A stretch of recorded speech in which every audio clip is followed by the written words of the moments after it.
karena alur skripsi itu kadang ada yang mudah, ada yang dipersulit kayak gitu. Bener banget. Kalian tuh harus istilahnya kuat batinnya, Sabar banget. Jangan mudah Putus asa. pokoknya intinya kayak gitu guys. Apapun itu, apapun resikonya, seberat apapun itu, kalian harus berusaha terus untuk kayak gimana cara kalian bisa maju, melangkah ke depannya kayak gitu. Jangan kalian stuck itu akan membuat kalian lebih sia-sia dan kayak nggak berguna.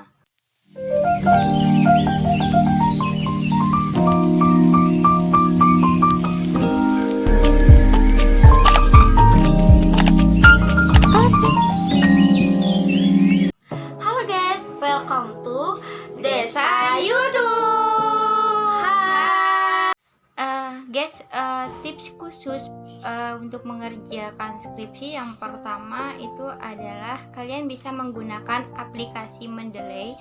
Di aplikasi Mendeley ini kalian bisa digunakan untuk membuat daftar isi sekaligus daftar pustaka untuk skripsi kalian guys.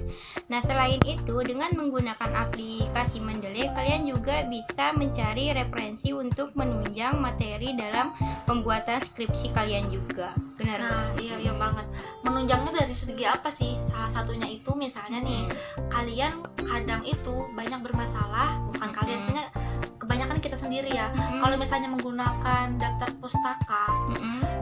pustaka yang manual, antara citasi dengan daftar pustaka kadang ada yang miskom. Iya, Ada yang di daftar pustakanya ada namanya tapi di citasinya nggak ada. Tapi kadang juga di citasi ada tapi di daftar pustakanya nggak ada. Nah, Itu yang biasanya bener tuh banget, jadi nilai minus juga kalau misalnya kalian tiba-tiba kebetulan banget ditanyain tentang referensi yang itu oleh penguji skripsi ya. Nah, selain itu ketika kalian mem-PDF-kan file skripsi kalian nanti daftar pustakanya ada beberapa yang error. Bener nggak? Bener banget. Nah, gitu Nah, guys. ini pokoknya penting banget Mendeley. Ini sebenarnya bukan sponsor ya, tapi ini pengalaman memang dari kita. Kalau kalian nanti caranya gimana, kita memang nggak bisa menjelaskan di sini, tapi kalian di sana bisa lihat di video-video di YouTube itu sudah ada langkah-langkahnya, Des ya. Itu juga ada yang gratis kok aplikasinya ya. Yang gratis. Nah, kalau kalian juga tidak mengerti dengan cara menonton di YouTube, kalian bisa tanya ke teman-teman kalian yang Mungkin udah bisa udah bisa. menggunakan Mendeley. Nah, gitu. Selanjutnya adalah tips yang kedua. Yang kedua itu adalah kita beralih ke bab 1. Nah, untuk menyusun bab 1, di bab 1 itu ada latar belakang. Benar. Latar belakang, nanti di latar belakang itu ada yang namanya MKKS. Nah, MKKS itu terdiri dari masalah, adanya kesenjangan sama kronologis, dan terakhir itu ada solusi. Jadi guys, sebelum kita lebih membahas tentang MKKS, kenapa ada dirincikan seperti itu? Karena di dalam sebuah skripsi, core dari penelitian kalian itu menarik atau tidaknya, dan kemungkinan bisa diterima atau tidak saat seminar proposal, itu bisa dilihat dari tulisan kalian yang di latar belakang. Jadi ini harus benar-benar banget kalian rumusin. Kadang yang di latar belakang itu adalah yang memicu timbulnya pertanyaan ketika kalian sempro, Iya, atau semhas juga ya, pasti ditanya lagi kayak gitu. Iya. Pengalaman kita banget sih Des ya, kayak gitu ya. Jadi kalau misalnya aku langsung ke masalah ya, masalah itu adalah sesuatu hal yang akan kalian angkat. Kenapa sebuah alasan kalian kenapa kalian ngangkat judul atau tema tersebut ya. Nah, itu bisa kalian cari di jurnal, terus bisa juga dicari dengan data-data penunjang Des ya, seperti itu. Benar banget. Biasanya tuh juga itu pokoknya kalian harus memang banyak-banyak membaca guys. Karena kalau dari membaca itu kalian timbullah inspirasi dalam menyusun sebuah skripsi masalah. Mungkin lanjut Des. Terus selanjutnya itu ada selain itu tuh kadang ada tipikal orang yang mencari masalah terlebih dahulu baru bisa menyusun sebuah judul skripsi. Nah, ketika mencari sebuah masalah, misalkan apa sih salah satu dari lingkungan kalian yang masalahnya seperti apa. Misalkan sebuah penyakit nih, di lingkungan kalian itu banyak orang yang menderita penyakit diabetes mellitus. Nah, kenapa sih di lingkunganku ini banyak banget orang yang menderita penyakit diabetes mellitus atau kencing manis ini? Kenapa? Penyebabnya apa? Nah, itu kan sebuah masalah. Nah, ketika kalian udah menentukan masalahnya, solusinya kayak gimana sih agar orang-orang di lingkunganku ini tidak banyak yang menderita diabetes mellitus itu sendiri ya? Itu ngalir kan gitu. jadinya kayak gitu. Jadi makanya memang harus tersusun. Kalau dari kita itu sendiri MKKS ya, kalau di jurusan kita khususnya itu MKKS untuk S1, untuk khusus di bab 1 itu guys. Jadi kalian tuh memang benar-benar harus sering membaca. Jadi dari sering membaca itu kalian akan iya jadi mungkin ini solusi yang bisa aku tawarin di permasalahan ini banget. yang cocok mungkin sama hal yang ingin aku angkat, yang ingin aku teliti kayak gitu. Yuk kita langsung aja ke bab 2. Nah, untuk menyusun bab 2 kalian harus memiliki banyak banget yang namanya referensi untuk menyusun teori-teori dalam bab 2, karena di dalam bab 2 itu 100%-nya adalah teori dari judul yang kalian angkat menjadi sebuah skripsi guys. Misalnya nih dari definisi, mungkin faktor-faktornya, penyebabnya, dan itu mungkin kalau di suatu penyakit, tapi banyak kok, bukan cuma, tapi semua jurusan pun pasti ada untuk di bab 2 itu tentang intinya itu istilahnya itu yang lebih teori ya, yang lebih teoritis, membahas tentang judul yang diangkat menjadi sebuah skripsi kayak gitu. Itu secara teorinya. Nah, ketika kalian mengambil kutipan, setiap kalian menyantumkan teori dalam bab 2 itu, kutipannya harus benar jelas, sumbernya dari mana kayak gitu. Biasanya kalau mengutip kutipan itu adalah 5 tahun ke belakang ya, 5 tahun ke belakang. Kalau buku bisa sih 10 tahun, kalau jurnal biasanya 5 tahun kayak gitu. Itu benar-benar banget referensinya. Nah, kalau misalnya kalian kesusahan untuk di jurnal, kan di jurnal itu lumayan pendek ya dari untuk pembahasannya. Boleh kok kalian ngambil dari skripsi yang lain, tapi kalian harus pastikan dulu skripsinya itu tahun berapa yang Desi bilang tadi sesuai.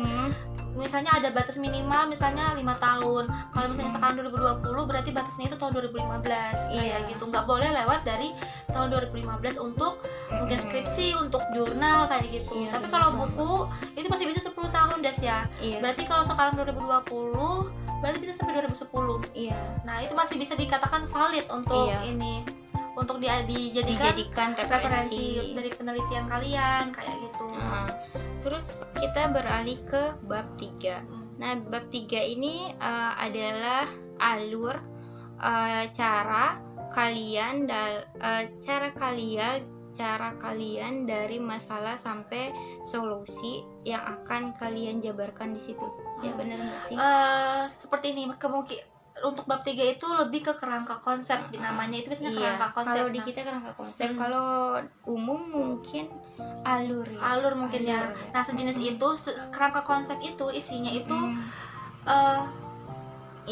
itu tentang kayak misalnya dari permasalahan, terus nanti dikasih panah-panah guys. Nah, dari panah-panah itu kalian bisa menyimpulkan kenapa kalian ngambil skripsi itu gitu loh, tema itu seperti itu. Gini, misalkan kita mau dari skripsi kita itu kita akan meneliti contohnya diabetes saja ya. Jadi biar penyakit itu penyakit. Nah, yang pertama itu masalahnya di dalam kerangka konsep itu masalahnya adalah diabetes mellitus. Nah, diabetes mellitus ini terjadi karena apa? Misalkan adalah faktor internal dan faktor eksternal. Nah, jadi di kerangka konsep itu masalahnya dulu, nanti faktor yang memicu menjadi masalah itu kalian jabarkan juga di dalam kerangka konsep itu di bab 3 itu. Setelah itu faktornya dari faktor internal yang memicu itu dan cara menanganinya itu seperti apa, dan faktor eksternalnya juga mencarinya cara menanganinya seperti apa, dan dari cara penanganannya ini misalkan salah satunya adalah dengan senam diabetes. Nah, apakah senam diabetes ini berpengaruh terhadap masalah masalah dari Diangkat. yang diangkat. Misalkan contohnya lebih spesifiknya itu misalkan apakah senam diabetes ini berpengaruh terhadap penurunan kadar glukosa pada penderita diabetes mellitus. Nah, jadi nanti bisa kalian simpulkan seperti itu, kayak gitu. Dan biasanya itu ya guys, sering tuh pasti ada revisi ya. Kalau misalnya kalian apa hal yang kalian tulis di bab 3 di kerangka itu harus ada di bab 2. Ya, Nah, itu yang sering bolak-balik ya revisinya ya. Makanya itu tadi ada, kalau kalian nonton dari awal untuk video kita yang sebelumnya, mengapa kalau misalnya walaupun kalian masih konsul bab 1 karena masih di proses diperiksa sama dosen, kalian harus ngerjain duluan inisiatif sendiri ngerjain bab 2 karena itu sangat mempercepat dari proses penyelesaian skripsi kalian. Karena revisi itu bisa bolak-balik guys. Jadi kalian harus antisipasi duluan seperti itu. Ibaratnya itu kalau kalian mau perang, kalian udah sedia peluru lebih banyak ya guys. Jadi kita gak usah pulang dulu ngambil peluru kalau kehabisan ya kan. Benar banget kata temanku. Jadi yang belum nonton part 1-nya, kalian harus wajib dulu nonton. Nanti aku kasih linknya di bawah ya. Pokoknya kan langsung klik aja di sana biar kalian dapat gitu alurnya gitu. Kenapa harus kayak gini, kenapa harus kayak gitu. Karena itu udah pada kita terapin sendiri di pengalaman kita sendiri ya guys ya. Nah, yang paling juga yang buat kita stres itu ketika kita cek plagiasi teman-teman. Kadang kita udah nyusun bab 1 sampai bab 4 nih. Aduh, pas kita mau ujian seminar proposalnya, tiba-tiba kita tuh banyak dapat plagiasinya. Plagiasi itu adalah kita terlalu banyak mengutip persamaan dari referensi kita gitu loh. Nah, cara untuk agar kita nggak terlalu banyak plagiasinya itu adalah yang pertama yang teman-temanku tadi bilang bahwa kita tuh harus banyak baca. Benar banget, kita harus banyak baca. Dari banyak kitanya baca, kita akan menerka, memahami dari permasalahan dalam penyusunan skripsi kita. Nah, ketika kalian mengutip sebuah referensi itu, kalian jangan terlalu menggunakan kata-kata dari referensi itu, tetapi kalian harus pandai-pandai yang namanya merangkai kata sendiri. Misalkan kata-kata dari referensi itu terlalu baku, maka kalian jangan terlalu membuatnya baku kayak gitu. Nah, dari situ akan mengurangi plagiasi ya. Oke, aku sambung ya. Untuk plagiasi itu sebenarnya mungkin ada yang masih bingung nih plagiasi itu apa. Nah, plagiasi itu berasal dari kata plagiat. Nah, plagiat itu adalah mengklaim punya orang lain tanpa izin atau mengakui punya orang lain sebagai kepunyaannya. Bener banget kan? Nah, di sana itu kita sebenarnya boleh untuk menjadikan referensi itu sebagai sejenis inspirasi kalian untuk menulis, atau ya sebenarnya inspirasi ya, acuan kalian menulis. Misalnya nih dalam penulisan skripsi, menurut Desi, penyakit diabetes mellitus itu adalah tingginya kadar glukosa darah pada seseorang yang mengakibatkan bla bla bla bla. Nah, itu kan dari pandangan si Desi. Nah, kalian harus mencantumkan itu, tapi kalian di dalam skripsi kalian harus mengolah lagi kata-katanya menjadi bahasa kalian. Iya, menjadi bahasa kalian. Misalnya, tadi diabetes mellitus adalah kalian bisa mengganti diabetes mellitus merupakan itu kan udah perbedaan dari kalimat atau kata yang digunakan ya. Intinya kalian harus pintar-pintar merangkai kata dan tidak harus mengikuti rangkaian kata dari penulis sebelumnya. Nah, Desi juga tadi bilang kenapa kalian memang benar harus banyak baca saat kalian skripsi ini, karena setiap kalian membaca itu kosakata kalian itu akan bertambah. Kalian akan lebih kaya akan kosakata. Nah, dari sana kosakata itu kalian bisa membuat kata-kata sendiri dari apa hal yang sudah kalian baca dan kalian simpulkan, terus kalian tuangkan kembali dan kalian menceritakan kembali, ibaratnya seperti itu di dalam skripsi kalian. Nah, benar banget guys. Itu salah satu untuk pokoknya itu lulus dari plagiasi ya. Soalnya kadang plagiasi itu sering buat bolak-balik gitu loh. Pasti kelihatan kalau kita misalnya tuh memplagiat dari penulisan, misalnya ngambil dari blog atau dari jurnal, bahkan dari buku pun ada warna-warnanya, dan itu udah ketulis keterangannya gitu loh. Jangan nggak bisa dibohongin beneran. Kadang di plagiasi itu tulisan bab 3 kerangka konsep aja tulisan itu bisa jadi plagiasi guys. Jadi kalian tuh wajib banget ya banyak-banyak baca dan harus pintar merangkai kata-katanya agar kalian tuh bisa lolos plagiasi. Benar banget. Dan kalian bisa cepat untuk menjadwalkan kapan kalian harus ujian seminar proposal atau sidang. Nah, oke. Itu sekitar plagiasi ya. Sekarang kita lanjut ke bab 4. Nah, di bab 4 itu tentang pendesain penelitian. Di sana itu kalian bisa menentukan desain penelitian kalian, mau misalnya yang bereksperimen atau mau yang deskriptif atau banyaklah. Untuk desain penelitian itu banyak macamnya. Terus kalian bisa menentukan sampel, populasi, teknik sampling, dan ada definisi operasional. Banyak banget ya di sana ya. Waktu penelitian dan lain-lain itu kalian tuangin di sana. Nah, biasanya itu untuk kan di sana itu ada namanya instrumen penelitian ya. Iya. Kalian bisa lihat instrumen penelitian itu tuh banyak hal. Satunya adalah kuesioner. Ketika kalian menggunakan instrumen penelitian kalian itu kuesioner, misalnya ada kuesioner yang mungkin enak ya, memang sih ada yang enak itu kalau kuesioner sudah ada dan kalian sudah nggak perlu uji validitas sama reliabilitas lagi. Tapi kalau seandainya ada hal yang harus kalian hapus atau ada hal yang harus kalian tambah, misalnya di kuesionernya yang sebelum desi, misalnya dia ada penelitian desi sebelum ini sesudahnya ya. Aku kan sekarang lagi penelitian, aku pengen mengadopsi dari kuesioner desi. Nah, misalnya kuesioner desi itu ada 10. Tapi yang relevan dengan sejalan dengan skripsi aku yang aku teliti sekarang itu cuma 8 soal. Berarti kan ada 2 soal atau 2 pertanyaan yang nggak relevan sama penelitian aku yang ada di penelitian desi. Nah, itu tuh wajib banget untuk kalian uji validitas lagi dan reliabilitas lagi. Seperti itu.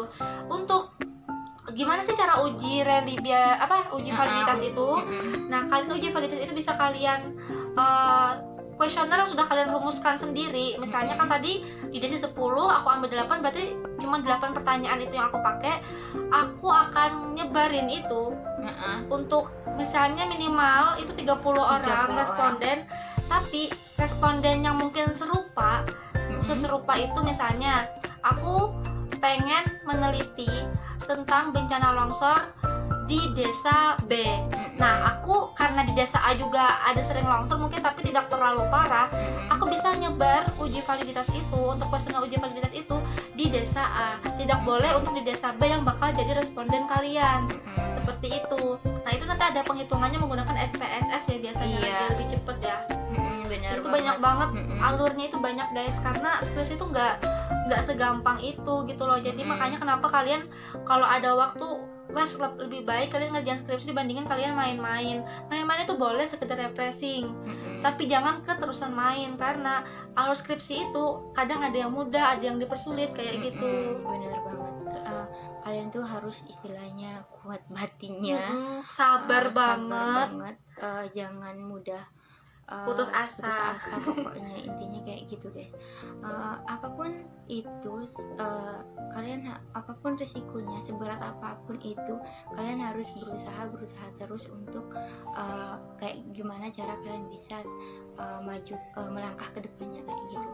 Jangan kalian stuck itu akan membuat kalian lebih sia-sia dan kayak nggak berguna. Bener banget. Kalian pasti ada namanya tadi ngerasain ngedown itu wajar, tuh manusiawi. Ngedown itu ketika orang sudah merasa terlalu jenuh mungkin atau terlalu lelah, atau misalnya pada masa buntu ya. Buntu itu misalnya udah nggak ada inspirasi. Nah, itu kalian boleh banget merasa ngedrop, tapi itu jangan terlalu berlama-lama gitu loh. Mungkin kalian bisa refreshing dulu, lepas dulu skripsi kalian, tapi jangan kelamaan untuk ngelepasnya, karena kalau misalnya udah kelamaan ngelepas itu akan berlarut-larut. Itulah yang bisa bikin molor. Ingat guys, nggak ada masalah tanpa solusi. Selama kalian mau mencari solusi atas masalah itu, pasti akan ada jalan keluarnya terus ya. Oke. Mungkin banget. Itu tips dari kita. Mungkin kalian bisa komen atau pengalaman kalian yang udah pernah mengerjakan skripsi, kalian bisa komen di bawah. Cara jitu kalian, mungkin trik kalian ada yang berbeda dengan kita, tapi itu berhasil di kalian. Mungkin kalian bisa share juga di bawah sini. Itu akan bermanfaat buat adik-adik maba kita atau bukan maba sih, orang-orang lain yang lagi dalam proses pengerjaan skripsi itu. Karena skripsi itu memang ada yang mudah, ada yang berat, ada yang sedang, ya udah ngalir aja.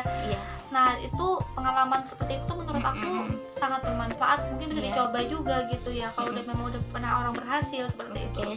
Mungkin itu dari kita. Sekali lagi kalau kalian lupa like, coba like dulu, pastiin sudah nge-like, terus jangan lupa subscribe, pastikan padamkan itu tombol merahnya, dan jangan lupa loncengnya diaktifin agar kalian selalu bisa melihat notifikasi dari kita kalau kita ngupload video kayak gitu-gitu, jadi kalian nggak ketinggalan. Oke, terima kasih banget karena sudah ngebantu support, dan terima kasih sudah nonton sampai habis. Semoga apa yang kita sampaikan ini bermanfaat, dan mohon maaf jika ada masih kalimat-kalimat yang belibet atau ada salah-salah kata yang menyinggung dengan tidak sengaja. Kita mohon maaf, tapi terima kasih untuk sudah mensupport channel kami sampai sekarang. Saat ini dukung kami selalu agar kami bisa membuat channel ini makin berkembang, video-video yang lebih bermanfaat dan menginspirasi buat kalian tentunya. Dadah, bye bye. Assalamualaikum.